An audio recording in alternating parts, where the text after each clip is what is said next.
if I could go back to situations that I've had after having my kids, like I would just hug myself and say, yeah, just go love your baby, hold your baby, you know, like have those moments because they are so quick. Like when it's gone, and you just have this little newborn baby, and that's the most important thing. Let's say we're talking to moms, new moms. There's a lot of moms that have babies. You got the postpartum part of having children and trying to get back into it. What kind of advice do you give them when they're trying to get back at it? Give yourself grace and take it a little bit at a time, because I've been a good example and I've been a really bad example of this. Jumping, it's because it's exciting. It's like, oh man, like I have my body back.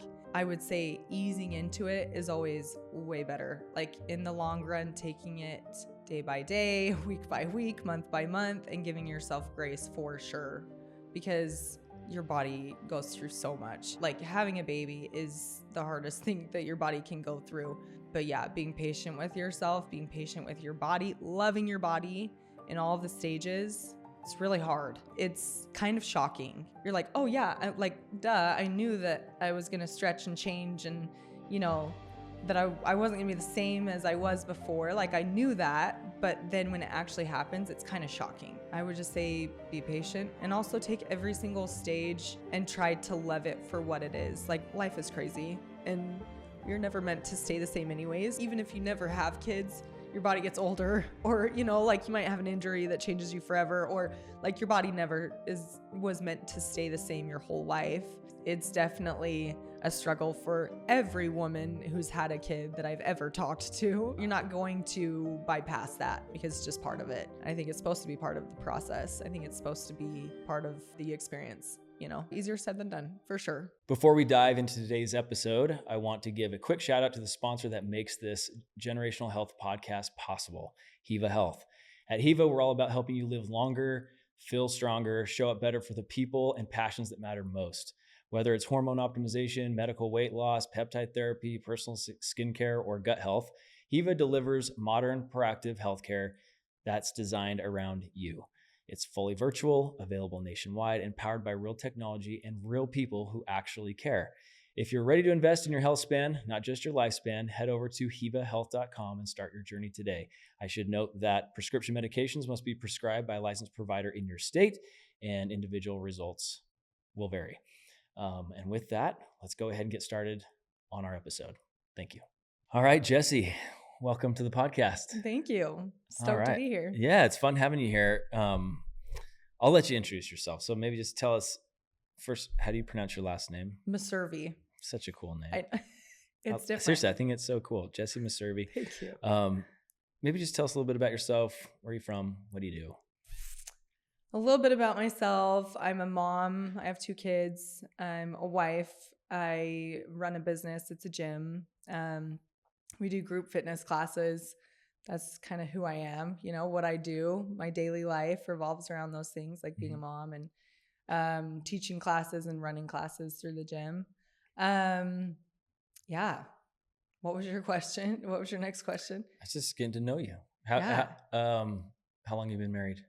Been married 9 years, just barely hit our 9 years. 9 years. Yeah.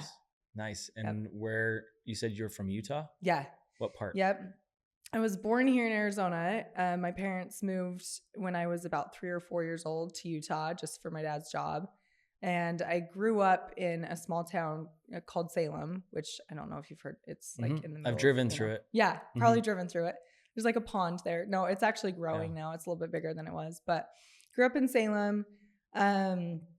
Once I graduated high school, I went to college at UVU, and then I actually ended up moving out here to Arizona, just a little adventure. Just when I was single, I was like, I love Arizona. Like we have some family here, so I'd visit.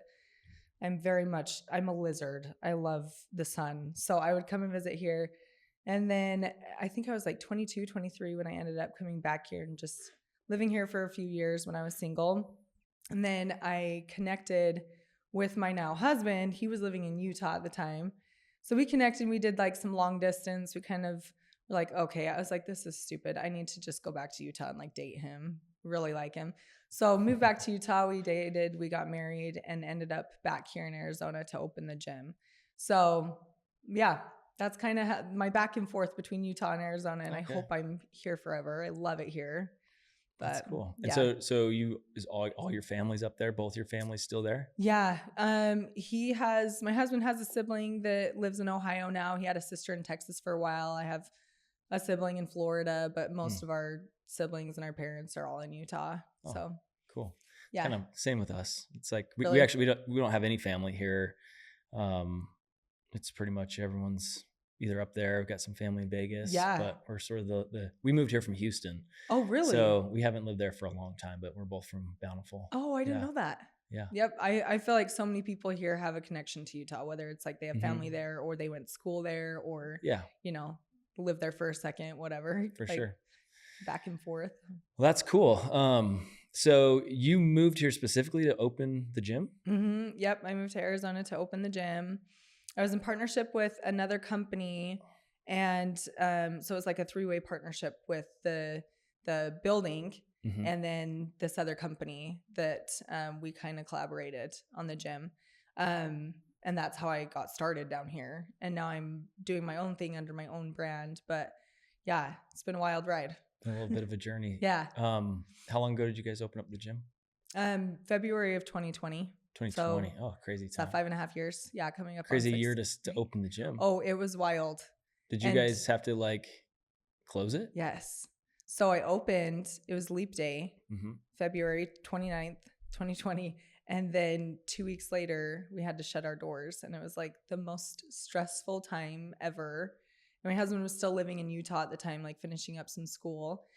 And I was like, well, what am I going to do? Like I just opened, we had this whole grand opening event and now I'm shutting my doors. Anyway, so I ended up flying back to Utah and staying with him and while he like finished up some school and stuff. And then we ended up moving back together a month later and opened our doors. I think it was like in May we reopened. So for a couple months it was not too crazy, but yeah, not too long, but it felt scary timing. Yeah. To start a new business and close the doors. So stressful.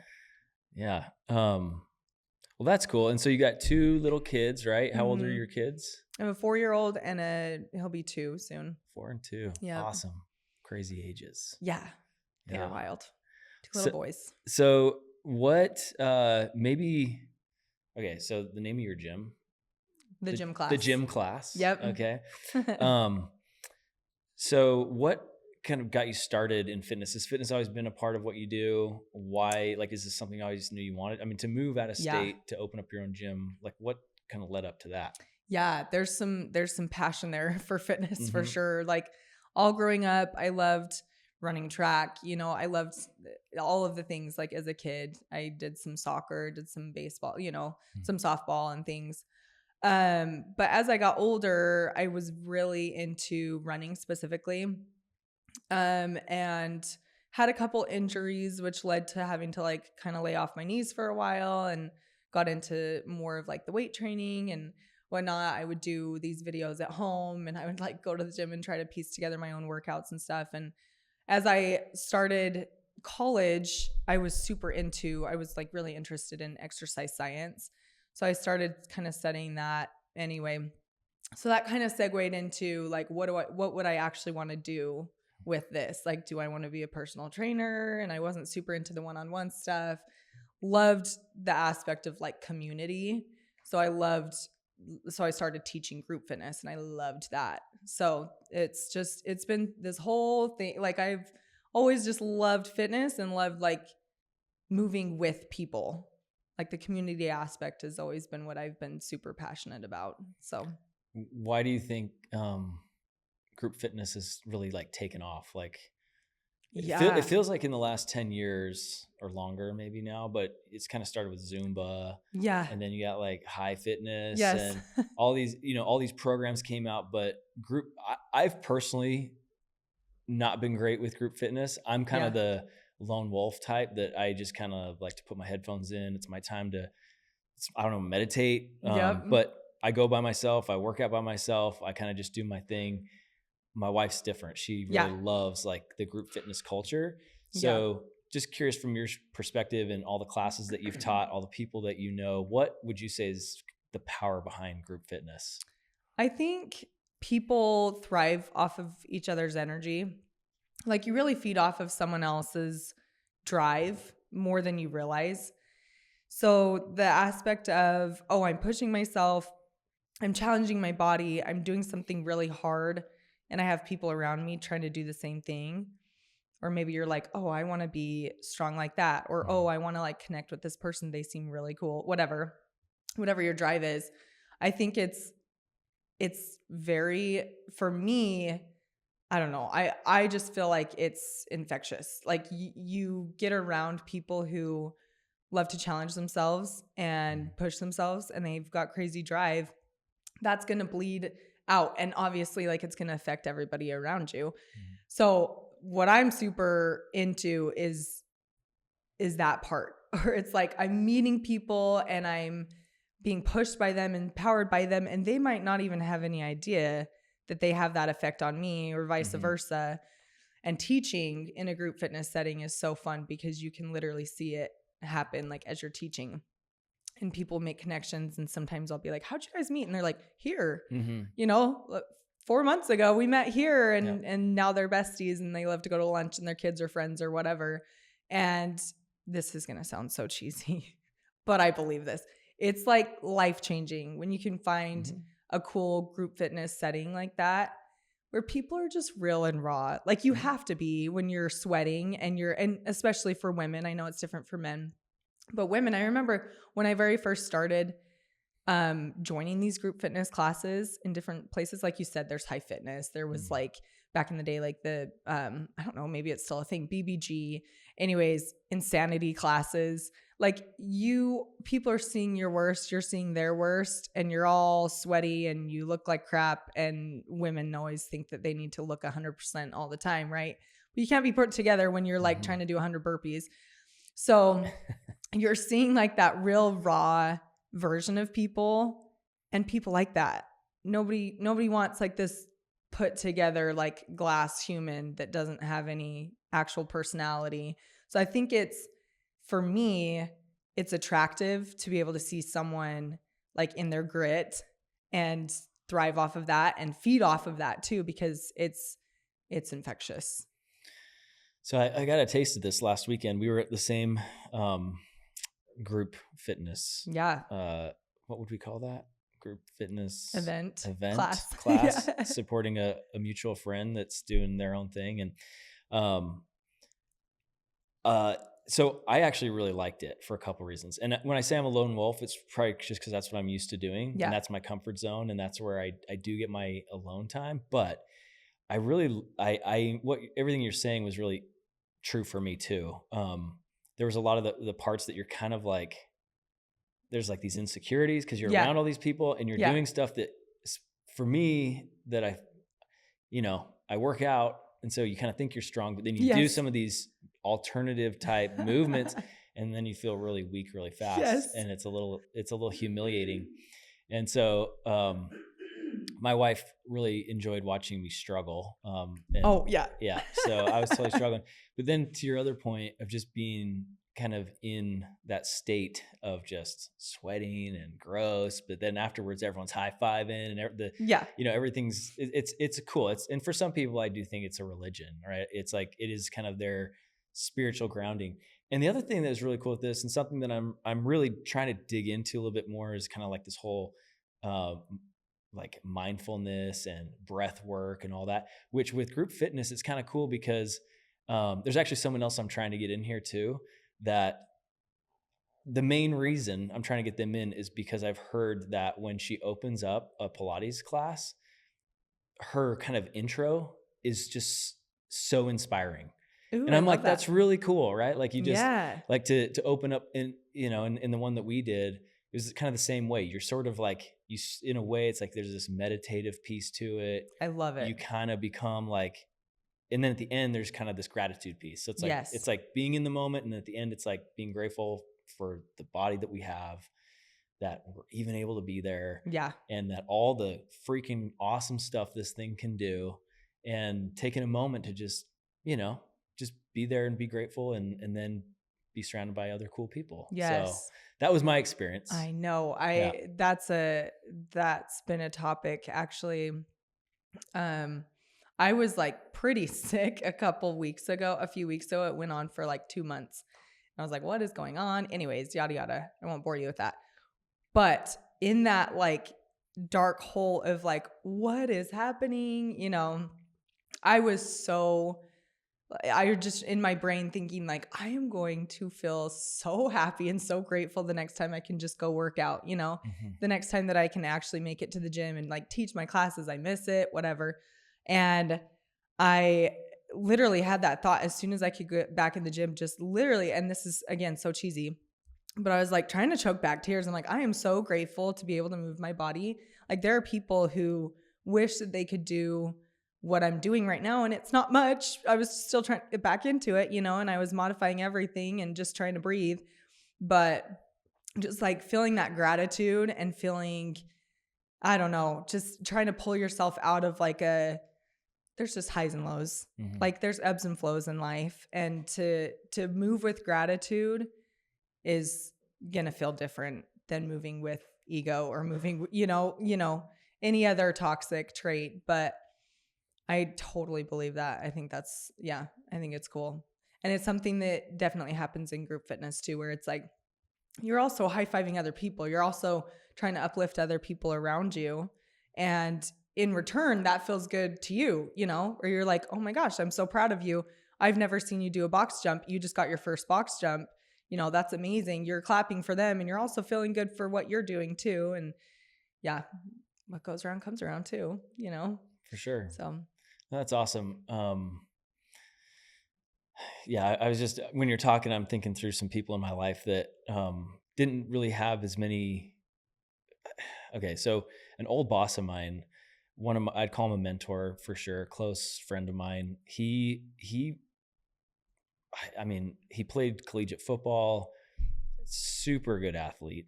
And then maybe late, I don't even know when, but I believe it was maybe in his 30s at some point, he just started to lose the ability to walk. Ooh. Neurological. Yeah. He never got any answers, zero. And just over time, it kept like getting worse to the point where he ended up, it's a whole long story, but he had he called them his ski poles, you know, and I worked with him. I traveled with him a lot. I used to travel a lot for work, and I never heard this guy complain a single time. Oof. Not one time. And we're going through big airports. Yeah. And he's just like, you know, you try to help him and stuff. It got to a point sometimes where I'm like, this isn't about, I know you can do it and I know you're not going to complain about it, but you're going to sit in this wheelchair because it'll be faster for us. And we have to hurry because we got to go, we got to get to some stuff. And he was always so funny about it. But I look at guys like that too, that are limited in their ability to move and to do the same stuff we are. And so but they still don't complain about it. And they're still just like super inspiring. Yeah. And so for us that can be active, this is where it kind of gets to this cultural thing of like this privilege we have to move. Yeah. This privilege we have to go for a walk, to go jump into one of these classes and just to be active and take care of this thing that we have and try to make it last as long as possible, you know, because there's people out there that aren't able to do that and they're still not complaining about it. Yep. And those people inspire the heck out of me. But I feel the same. But anyway, yeah, when you're talking about that, I just think of someone like him that's just, you know, that some people are so limited and they don't have a lot of the privileges that we do, just being able to move. Well, and it gives you perspective. Like do you know much about the High Rocks workouts? I am learning a lot about it because I'm getting interested in doing it. You should. And I'm seeing all these like gyms pop up where they're training for it and stuff. And it just kind of gets me interested. It seems a bit, because I really like the CrossFit stuff. Yeah. I wish there was kind of like a middle a little bit between the two, because High Rocks feels like super high rep, a lot of endurance, where I'm like, if they could just like do something that's somewhere in the middle, but we just have a little bit of weights in there. Yeah. Yes. So I'm really interested in it, but the only reason is because I'm like, okay, maybe I should do one of these and just see. Maybe I'll like it. One. Yeah. Yeah. I mean, I'm saying that and I've never done one, but a friend and I are doing one in 2 weeks. It's like what's today? Friday. So it's like 2 weeks from today. We're going to go to Boston and do one. And it was like kind of not like super last minute, but It's like, there's one in Boston. Ooh, there's still signups. Should we go? Mm-hmm. So like pretty last minute, we were like, let's just do it. So we booked it. And I found myself like getting like kind of competitive and being like, oh, like frustrated with myself, competitive, thinking I should be running faster, doing more, whatever. And right around that time, I was like knocked on my ass with this stupid sickness. And I hadn't gotten that. I don't know if I've ever been that sick in my entire life. So it was pretty humbling and literally like changed the way that I was thinking completely. Going from pissed off at my body, going from thinking, oh, I should be able to do this easier. I should be moving faster. Why am I not as fast as so-and-so? Why is, whatever. To then being like, oh my gosh, I just want to move my body, like if I could just feel good enough to even freaking walk and, go run at least, half a mile and not feel like I'm going to die, or do one wall ball like that. I would be so happy. Like I'd be so grateful for that. So it's like, it changes your perspective too, to kind of get knocked down a little bit and be like, oh, this is like, I am blessed to be able to move and I'm strong to be able to do these things. Who cares how fast or how strong I'm moving? Like I'm moving and it's a blessing. It's a really cool thing that we have. And yeah, like my whole goal is just to be able to move and feel strong and hopefully inspire other people to do the same thing for as long as I can. And that's ultimately the goal, like get your PRs, whatever, or not, but at least you're doing it and you're out there. So, and maybe this question feeds into that, but what would you say is the mission of, like, what is your ultimate goal, the mission, the driving force behind the gym class? Probably that I was actually a conversation I had with one of my friends during that time. I was like, I am also just feeling really sad that I can't go be in the gym and teach and, be around these people that I've loved pushing and having them push me and empower each other and inspire each other, lift each other. Because in the end, to me, the goal is just to literally give people a safe space to work out, empower people, inspire people, be inspired by them, connect with other people, and just have a good time. Like I think fitness is for everybody, right? Like I don't think, you've got your bougie gyms and you've got your, you've got the people who like just like to run outside and they won't pay for anything, whatever. And I always want to have like an affordable option for people who want to have a good time and want to get a good workout and meet fun people. And yes, we have great workouts, but that's like secondary to the connection with other people. And I have the best trainers around. So they're literally the reason why we're, why we're successful and why people have a good time there. But yeah, I would say the main goal is to leave people better than we found them. Like you walk in the door and like life is heavy. It's been a heavy week, like there's a lot going on in anybody's life, whether it's family, friends, work, school, whatever, dating life. And to walk through the doors, sometimes you feel a little bit of that burden or stress on your shoulders, and movement literally can like get you out of that funk in 5 minutes. You can start warming up your body and be like, okay, I'm good. I've got this. Like I feel way better now. So leaving people better than we found them. Yeah. That's probably my answer. That's cool. So how would you say that the gym class is different? Like what are you doing different than lots of other classes that you see out there? I would say the people, the trainers, the way that we like to coach, it's a lot more like personable. And the trainers on the mic, like you're going to get a different experience depending on whose class you go to, because we like to have our personalities kind of shine through.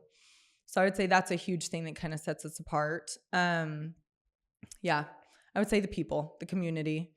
I haven't gone to another gym and felt the same thing that is within those walls. Obviously I'm biased, but literally like I feel like the trainers, the people who I've got on staff definitely sets us apart. And do you like who programs all the different exercises? Myself and my trainers, we put Okay. together the workouts. We'll just have different splits that we do every 9 weeks. It changes. So we might have like, for instance, this split, it's core and conditioning Monday, and then you've got legs, upper body, legs again, full body, upper body again. And so we'll just create different workouts to fit within the split so people know what they're working each day of the week.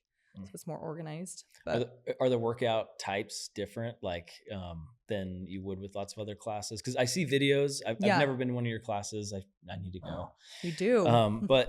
But are they? I mean, I know there's some weights. There's like some high rep stuff. I've seen people doing like deadlifts, but then I've also seen them do like box jumps. So how would you categorize like the type of exercise someone could expect going to one of your classes? So it really depends on the day of the week and the muscle group. So if you know you're going Monday through Thursday, this current split, you know it's going to be Monday is going to be more core and conditioning, but then the Tuesday, Wednesday, Thursday is heavier lifting. So upper body or lower body, depending on the day. Fridays are always fit freaks, which is always so intimidating to people when they hear that, like, fit freaks, what is that? But it's kind of like, it's usually a full body hit situation, very high reps. We've got like a 60-minute timer running the whole class, and you're trying to complete the workout before the 60 minutes is up. And it's supposed to be a challenge. So, but people can kind of gauge it how they want to. They can kind of be like, okay, I know I can't do that many. I'm going to try to do at least like half of that or whatever. So it's a lot more, like people can kind of customize it, but it's supposed to be like a high rep, like really good challenge to keep your heart rate up the whole time. And then Saturdays just kind of switch. Right now it's upper body, but yeah. Yep. So is there like a method to the programming? So like, you know, there's different types of exercises for different desired outcomes. Yeah. Right. So like you have full-fledged just cardio, and then you have Olympic weightlifting. Yeah. Right. Your stuff is like mixed in the middle with lots of different things. So just from a, I guess, like exercise science standpoint, like what kind of, like, what are you trying to accomplish for the individual that's coming to do your types of workouts? So I would say a mixture of some days being more cardio, but then also not giving up your heavy lifting. So it's like depending on the day, you know. So if someone's wanting to get stronger and lift heavy and see like, how much can I deadlift? How much can I hip thrust? You know, we're not usually doing 1 rep max, but we're doing, you know, see how many or how heavy you can go for 8 reps, 10 reps, you know. But then we don't want to give up the cardio because we believe in mixture. We believe in having a little bit of everything. So then on the other days, you are working on your cardiovascular health and your endurance and running and, you know, the rowers and slam balls, you know, wall balls, all of the fun. And that's also, you got to mix it up because it's funner that way. Like from my perspective, I can't do one thing and only that one thing every single day of my life. I love looking forward to like, oh, tomorrow's going to feel good because I'm going to go heavy on my legs. And then once I've gone heavy on my legs, I'm ready to do upper body. Once I've done that, I'm ready to get my heart rate up, you know? So just kind of like keeping it fun, a little mix of everything. So. Okay. So you, like you're super fit. I'm like super fit. So I'm curious, like what works for you. So you've had 2 kids. Let's say we're talking to moms, new moms. I like to ask specifically like female trainers this, but there's a lot of moms that, you know, have babies. You got the postpartum part of having children and trying to get back into it, right? Like trying to because you got to like, women need to give themselves some grace, first of all. I know there's some that are kind of crazy and they just get after it like right away. Some panic and they're just like, I gotta get back in shape.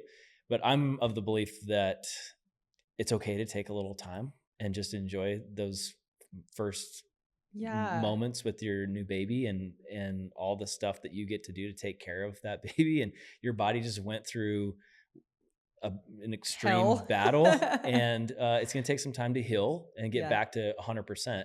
So I'm just curious, I'm sure you've talked to so many women, but what kind of advice do you give them when they're trying to get back at it? Oh man. Yeah. Give yourself grace and take it a little bit at a time because I mean, I've been a good example and I've been a really bad example of this, but it's because it's exciting. It's like, oh man, like I have my body back, like I had the baby and now I can do burpees or push-ups or whatever, not worry about hitting my belly on the floor or whatever it is. And, I would say easing into it is always way better. Like in the long run, taking it day by day, week by week, month by month, and giving yourself grace for sure. Because your body goes through so much. Having a child, like having a baby, is the hardest thing that your body can go through. So I'll go back to giving yourself grace. And for some reason, women really tend to like expect like, oh, I should be doing this, or we're just hard on ourselves. And like, I'm definitely lumped into that. Like I am hard on myself, and it's hard, to have a brand new baby and then to be like, I want to move my body. It's a healthy thing to do, to want to like gain strength back and to get healthy again and whatnot. But yeah, being patient with yourself, being patient with your body, loving your body in all of the stages. It's really hard. It's kind of shocking. You're like, oh yeah, duh, I knew that I was going to stretch and change, and that I wasn't going to be the same as I was before. Like I knew that, but then when it actually happens, it's kind of shocking. You're like, oh wait, oh, okay. My hips are going to always be this way, or whatever the change is. And yeah, I would just say be patient, and also take every single stage and try to love it for what it is. Like, don't wish for, like, if I could go back, and this could make me really emotional, but if I could go back to situations that I've had after having my kids, like, I would just hug myself and say, yeah, just go love your baby, hold your baby, like have those moments, because they are so quick. Like, when it's gone, and you just have this little newborn baby, and that's the most important thing. And so that's what I would say to my past self and to moms who have just barely gone through it. Like, it's easier said than done, but love the stage for what it is, love your body for what it just went through, and take it day by day, week by week, and every stage, love it for what it is, because life is crazy and we're never meant to stay the same anyways. So I've always said this. I had this conversation with another friend the other day. It was like, even if you never have kids, your body gets older, or, like you might have an injury that changes you forever, or like your body never was meant to stay the same your whole life. So it's like funny, people will say like, oh, back to high school weight or whatever. It's like, you're probably never going to get back to that weight. You probably shouldn't, because now you're older, or, whatever. But yeah, it's important, and it's hard. It's definitely a struggle for every woman who's had a kid that I've ever talked to. It's not, you're not going to bypass that, because it's just part of it. I think it's supposed to be part of the process. I think it's supposed to be part of the experience, So anyway, but easier said than done, for sure. 100%. Yeah, I think women are very hard on themselves. Mm-hmm. For sure. I've just seen it firsthand, but there's a lot. I mean, it's tough because guys don't go through that. Yeah. But they also don't have that opportunity either. Yeah. And it's, again, kind of going back to what we were talking about at the beginning, like what a awesome thing your body is, Yeah. that it had the ability to grow the baby and Yeah. have the baby and nourish the baby afterwards. That's where I'm like, just take a step back and be grateful for what it just did. It's pretty awesome. Well, and it's easy when it's someone else and you're like, that's so badass. I can't believe you just did that, but it is different when you're in your own head and you're, yep, for sure. Well, that's good. I appreciate you saying that, because I do think some women try to bounce back too quick and they jump in too fast, and it's like, I don't know. And if that's what they want to do, great. Like if that's what is going to drive them, make them happy. But I hope it's not people around them making them feel like you're out of shape. You need to get in shape. Just take some time. Just take a pause. Well, good. So I guess on that point, I think there are a lot of like cultural like norms and things that, you know, women are trying to fit into. I don't know. We just see so much like on social media and everyone's comparing themselves. We live in an area right here, I can tell you, that's Yeah. very competitive. Yes. It just is, right? And you probably see it even within the gym Yeah. community. As much as I love like gym community and how like the class we were at the other day, like nobody cared what stage of fitness you were at. No. We were all in it together. We were all suffering. Everyone was sweating on mats and leaving messes. And that's what it should be. That should, you know, but it's a competitive area and everyone's, you know, trying to,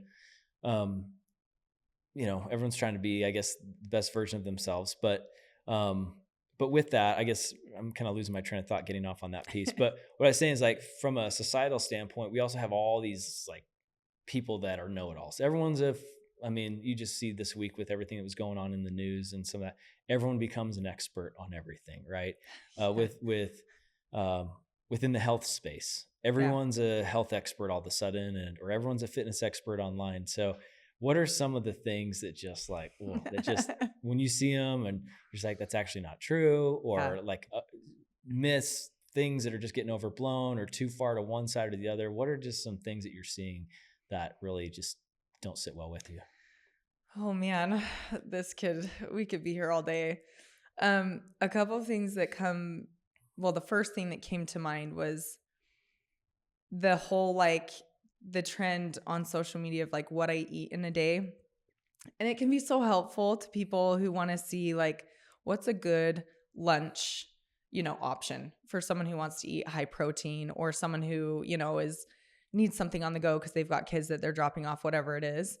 But I've seen some pretty like toxic what I eat in the day posts, things revolving around like what you should be eating, or how much, you know, whatever, the calories, the proteins, the fats, because everyone's bodies are different. We are all different, and we all need different, you know, different types of carbs, fats, proteins, sugars, whatever it may be. So the whole like cookie cutter, one size fits all, everyone should be doing this or this or this, you know, like I've got friends who can't really get their heart rate up. They can't do as much cardio as they do weightlifting, or vice versa. People who don't like lifting or don't want to lift, or like can't lift and would rather just run all day, you know? So I think for me, it's like when people are like, don't do this if you want X, Y, Z. And it's like, well, actually we're all different, and you gotta work with your body. You kind of need to give it what it needs. And it's very personal. Like everyone's fitness journeys should be personal, and they are personal. So I get really triggered when I see, and it's usually a trend to get clicks. You'll see the big red X, like, don't do this, do this. And it's like, okay, well, we're all different. And also look at your goals, like your body type, your gender, your past, or what you're going for, or if you've just had a baby, you know? And anyways, yeah, those are the things that really trigger me. Or like certain types of workouts will be really, really trendy for a little while, and then they'll go out hard and fast, and then they'll come back, and then they'll go out hard and fast, just because it's everyone, you know, like there's ebbs and flows, and people will get really into one thing and they'll be like, well, that's not really for me, you know? But yeah, I get triggered by some of those posts because it's so personal. Like you can't tell everybody who follows you that like you should be doing X, Y, Z. Right. Yeah. Anyway. So I guess,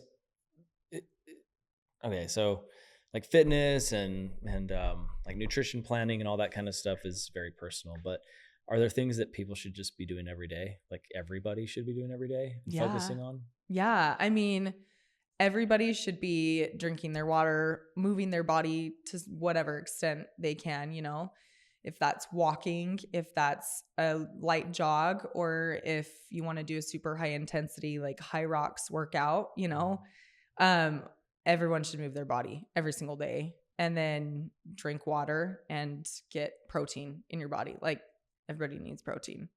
So yeah, I would say like the necessities of like what everybody needs to be doing or should be doing, it's like pretty minimal.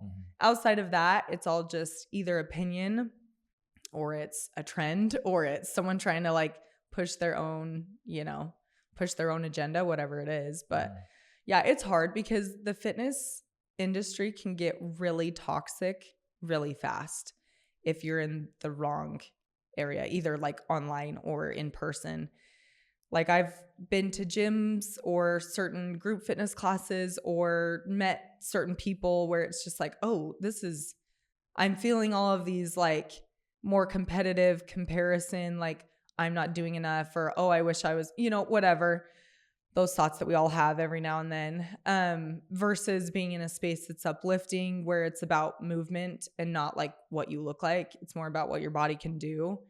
And they're two very polar opposite situations and experiences, So it can either be very, very toxic, or it can be super, super uplifting and you can leave feeling really good and proud of yourself and better than you came. So yeah. And honestly, it's something that like you kind of have to sift through on your own, because a lot of people need something different, like you said, you love to work out by yourself. And like my husband loves to work out on his own. And he comes to the gym and he'll come like once a week maybe, but he's like, yeah, no, I love my workouts. I love to go and like put my earphones in and do my own thing. So anyway, so we all need something different. But yeah, I would say it can get toxic really quick though, if you're not careful about how you decide to take on the gym and movement. So anyways, that's a huge pet peeve of mine. And I see stuff on Instagram all the time that I'm just like, oh my gosh. Yeah. Well, you said something that made me think too about a quote or some statistic I looked up a while ago about kind of what motivates people to work out. And it's kind of interesting. I think I don't know what the number is, but a lot of people work out, exercise, diet because they don't like themselves. Yeah. And they kind of do it in a negative way. It's like, I don't like the way I look in this dress, so I'm going to go do this. Or, my friends are all skinny and I'm not, so I'm going to go do this because I want to look good in a picture with them. But statistically, people have way more success when they want to work out for positive reasons. Like, I just want to feel better. Yeah. Or I just want to accomplish something. I want to show myself I can do this or that. Right. Versus shaming themselves for the way they look and not liking themselves. Do you have these conversations with people? Yes. Every day almost. Yeah, I feel like that's unfortunately a big thing that comes from, being a woman, having babies and stuff too. So a lot of time, unfortunately, is women. And for some reason we compare ourselves, and maybe men do it too, is just as much as we do. And maybe they just don't talk about it as much, but, yeah, like you hear people say toxic things all the time, even just in passing or like in a conversation. Maybe it's like a comparison thing, or maybe it's a body shaming thing, or like something that pops up just because of like something someone's wearing, or something that you're doing or whatever. I feel like trends are better now than they were, but I mean, it comes and goes, where it's just like, it's all about like, oh, building strength and building muscle and whatnot. And I feel like we were doing pretty well with that for a while. And it does seem like we've kind of entered a trend where I'm like pretty frustrated seeing a lot of people feel like they want to get smaller again and just shrink themselves. And and it's frustrating because it's definitely, I would say, not always the healthiest mindset to have, just to want to shrink yourself.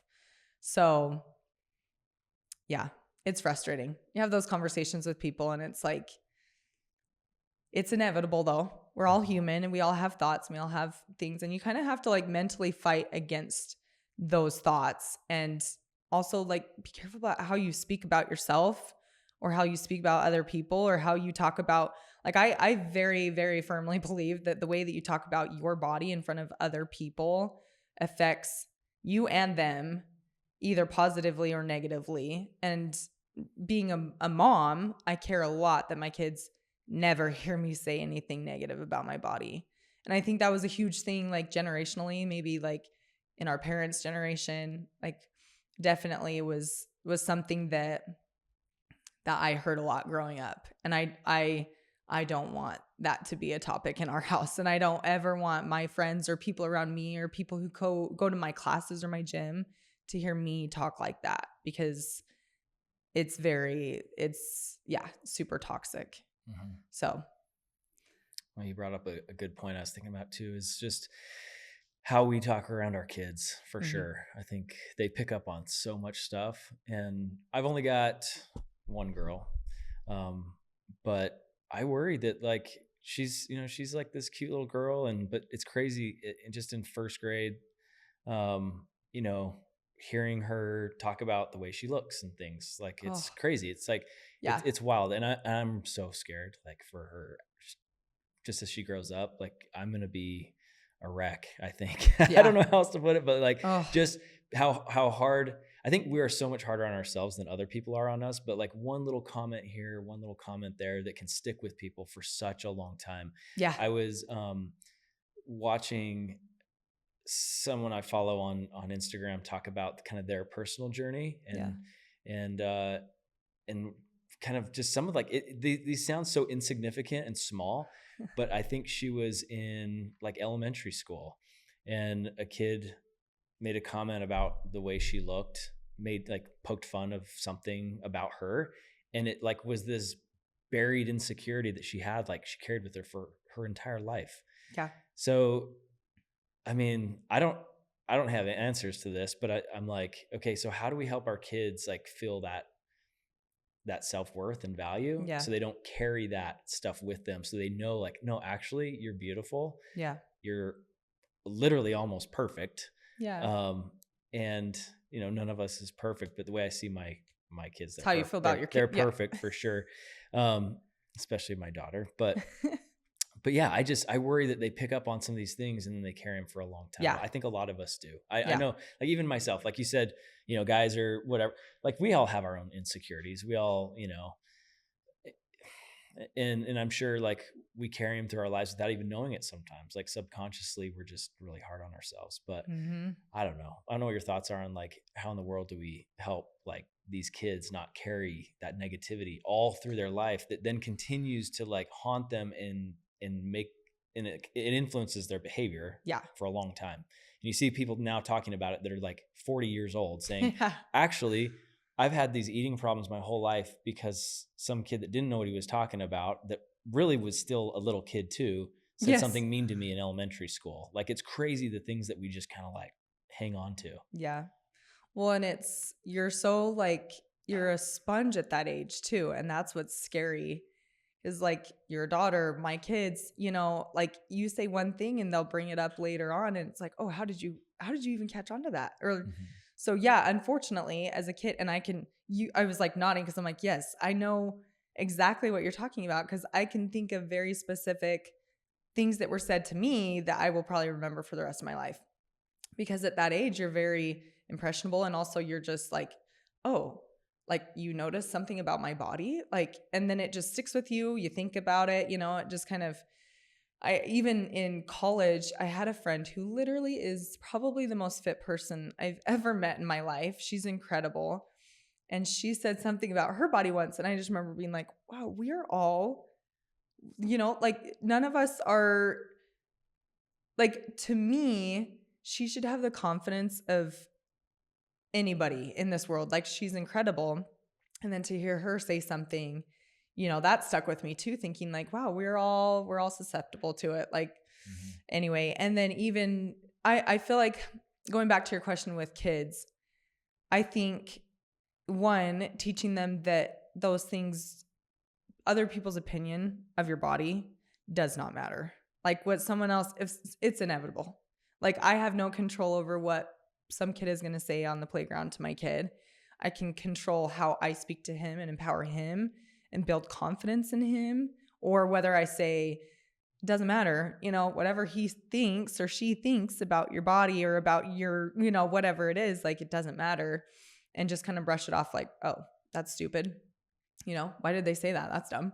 Like, let's not talk about other people that way, or let's not, And I think like that all comes from the example that you set too. And so obviously that's like high pressure on parents because of course we're all human and sometimes you say things you don't even think about it, but it's a big deal to me not to let myself like kind of fall into that because kids just say stuff, right? But then also like they hear stuff from their parents, they hear stuff from other kids, whatnot, and then their parrots, they'll say it or they'll think it and then they're like, oh, I'm just gonna mention this, you know?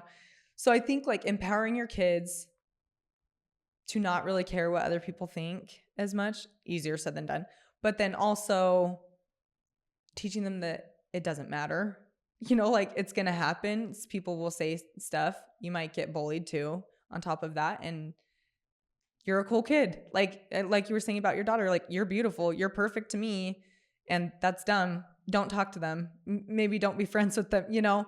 So it's hard though, because they come with their own, like they care. And obviously, like we all remember being kids. Like I remember being a kid on the playground and like wanting to be the cool, pretty girl and the, you know, the fun girl and the skinny girl or whatever it was. And I remember that. And you can't, it's just human nature. So I think like teaching and raising your kids, I don't know, to have the confidence and to just like empower them and boost them up and remind them that they're a badass. And also what people think doesn't matter. You know, how you feel, how you treat yourself, how you treat other people, like that's what matters. But I think that's good. I think, you know, sometimes for us as adults, like we can have, one thing I started writing down was like, it always feels corny and weird to me to do like these affirmations, but actually physically talking to yourself and just being like, I'm awesome. Yeah. And I look good today and I'm going to go out and crush it. Like those little things actually are really like healthy for us to do. Yeah. But kids they're not going to do affirmations as much, but I think they need it from us. You know? And, you know, I know people that their parents never hug them or tell them they love them or tell them that they're special or tell them they did a good job or, you know, and that breaks my heart. So I do feel like a lot of their confidence, it's going to stem from us as parents for sure. Oh yeah. So when they come home from school and, you know, someone was mean to them and it's going to happen. And I think as parents, we can prepare them and just be like, people are going to say stuff like to you that is not nice. And that's just because they're insecure about themselves. Yeah. And it doesn't necessarily mean that what they're saying is actually true. So then they can prepare for that kind of stuff to happen to them. But then also, you know, taking the time every day to just be like, man, you are amazing. Like, I'm so proud of you and you're so cool and you're such a good friend. And, you know, just reaffirming all the great qualities that your kids have. I think they need to hear it and they need to know that you love them. You got to tell them. You can't assume that your kids know. Like, you have to tell them and you got to love them and you got to hug them and, you know, and to your point earlier, it just, because you only get so much time with them. You know, I think I read, this is disgusting. I hate this stat, but like, I think by the time your kids are 12, they've spent 75% of the time you'll ever spend with you by the time they're 12. Because you think a few years later, they're out of the house. Yeah. And then they're generally off, you know, if they get married or they move out or whatever.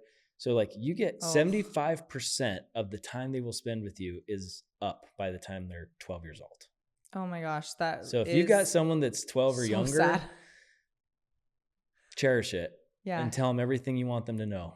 Well, and I had a stupid thought the other day because my kid is 4 and I was like, oh my gosh, he turns 5 and then he's in school. And then I'm looking at the days and like, I want him next to me. I want my little boyfriend with me all day, you know? I just thought like, oh my gosh, all of 4 years? You get 4 years with your kids, just like 24/7 with them. And like, it might feel heavy sometimes and you might be like, oh my gosh, I just need a second. Especially like stay-at-home moms or stay-at-home parents. But now that I'm like, oh, he's about to go to kindergarten next year, it is heartbreaking. I'm like, I'm not done yet. Like, I just had you. 4 years is not that long. Like, oh, it's so, yeah. But I think I totally agree with you. And if we're, as the parents, constantly telling them how cool they are, how strong they are, how I love that you're confident. I love that you're a good friend. I love that, you know, those affirmations. And they're hearing that more often than they're hearing a stupid comment from a kid at school. Like, that's going to shape who they are. They're going to build that confidence and they're going to have that voice in their head. and maybe hopefully naturally just be like, no, I'm not, whatever the main thing is, like, no, I'm not. My mom says I'm cool, Yeah. and hopefully your voice is in their head and they can kind of let those things roll off. But yeah, it's tough. And I do agree with you wholeheartedly that parents, the way that you treat your kids, the way that you talk to them, it matters. It makes a huge difference in your kids' lives for sure. Yeah. All right. Couple last questions here. Can you believe we've already been at this for like 45 minutes? Oh my gosh, no. It goes by fast. It does go by fast. I know you kind of brought some advice up about your younger mom self, but what is the best advice that you would give to your younger self today? After everything you've been through, growing up, the way you did, everything, what advice would you give your younger self? That's a good question. And I think it would like go back to some of these things that we've talked about. Like I would tell myself not to worry so much about what other people think. I think that held me back a ton until, gosh, I don't even know. And like I can be a pretty strong personality, but I grew up very much like a people pleaser. So it's like whatever so-and-so wants, whatever, until I hit a certain age. And then it was kind of like, I don't care anymore. And I would say, I mean, obviously somewhere in the middle is the sweet spot, but that's like one of the first things that comes to my mind is like, don't worry about what other people think of you. Don't make a decision or hold back on something just because of someone else's thoughts or how someone else is going to whatever. You like worry more about how it feels, if it makes you happy, if it's a good thing to do. Like I would definitely tell myself that's like one of the very first things that comes to mind. Oh, that's awesome. And then, so there's a lot of people that are kind of sitting on the fence. They know they need to get their butt in gear, do something, make a change. Heart disease is like running rampant right now. Every chronic illness is going up. What message do you have for that individual that's just like wants to get started, but it just is not taking that first step? I would say you'll never regret starting to improve your health or starting to do something for yourself for the better. And I think like this kind of reminds me of like something that I've heard a lot running the gym. It's like people will be like, oh, I can't come until I've lost X amount of pounds, or I can't come to the gym or work out with other people until I have, at least gotten X amount stronger, whatever it is. Like until I look a certain way, I'm not going to go to the gym.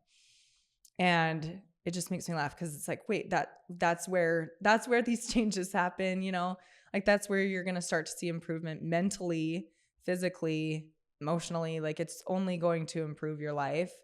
And sometimes the hardest part is literally just starting a new program, actually like taking that step forward, saying like, okay, I'm doing this. I'm going to commit to it. And like they say, what is it? There's like a statistic. It's like the first 2 weeks are the hardest. And then after that, it's just a habit, and then after 21 days, it's like you're locked in.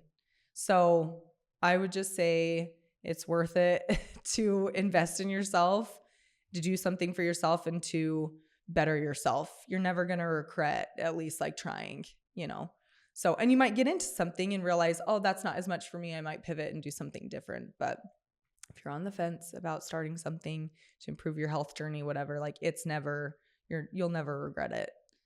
And it's really never too late. Never too late. Right? No. I saw the most inspiring person on Instagram. It's like this 90-year-old lady, and her biceps were ripped. And this lady was like, yeah, I started working out 10 years ago. She was like 80 when she started lifting weights. And she's amazing. I can't even remember her name. I think it's like Joan or something like that. Anyway, but I was like, that's your classic example. It is never too late, to better yourself, and you'll never regret it. So awesome. Okay. I asked this question to almost everybody, but what does generational health mean to you? Ooh, like this generation? Like in what we're in? Whatever you want. What is the, Whatever I what think. is the, just the term like building generational health? Yeah. What does that mean to you? I would say that means like doing better than we've been in the past. I would say that's like sifting through maybe poor habits from like past generations and continuing to try to do better and to leave the toxic stuff behind, because it happens every generation, and there's always like we were talking about different trends or whatnot. So I would say just continuing to try to be better and teach your kids to be better than you are too, because and admitting that like, oh, I did this wrong, or this wasn't probably the best way to handle XYZ, and trying to teach your kids to do better than, and admitting those things and telling them, hey, like this is how you can do better than I did. So that's what I would say. That's what comes to my mind. That's good. Yeah. No, great answer. There's no right answer. It's just, I just throw it out there. Everyone's response is a little different. Well, I love what you guys are doing with the gym class. I need to go, like I said. But I think community is so important. And I think it's just getting way more important to be around people that have just a really positive outlook on life and positivity around like just fitness and wellness. And it's not even about being like fit and ripped. It's just about feeling good. And it's not about the scale. It's just about like improving like your health, right? So, do you feel better? Do you, I mean, people, when they get healthier, they tend to look better too. They like the way they look. They like the way they feel. Their skin looks better. They just look happier. So there's so many benefits to all that. But I do feel like this sense of community and group fitness is really pretty cool. And like I said, I've been kind of the lone workout person, but I think what you all are doing is pretty awesome. There's a lot of people that talk about the gym class here, and a lot of people that are totally bought into what you all are doing down there. So I just think it's cool, and just keep grinding and keep growing it. I think it's amazing.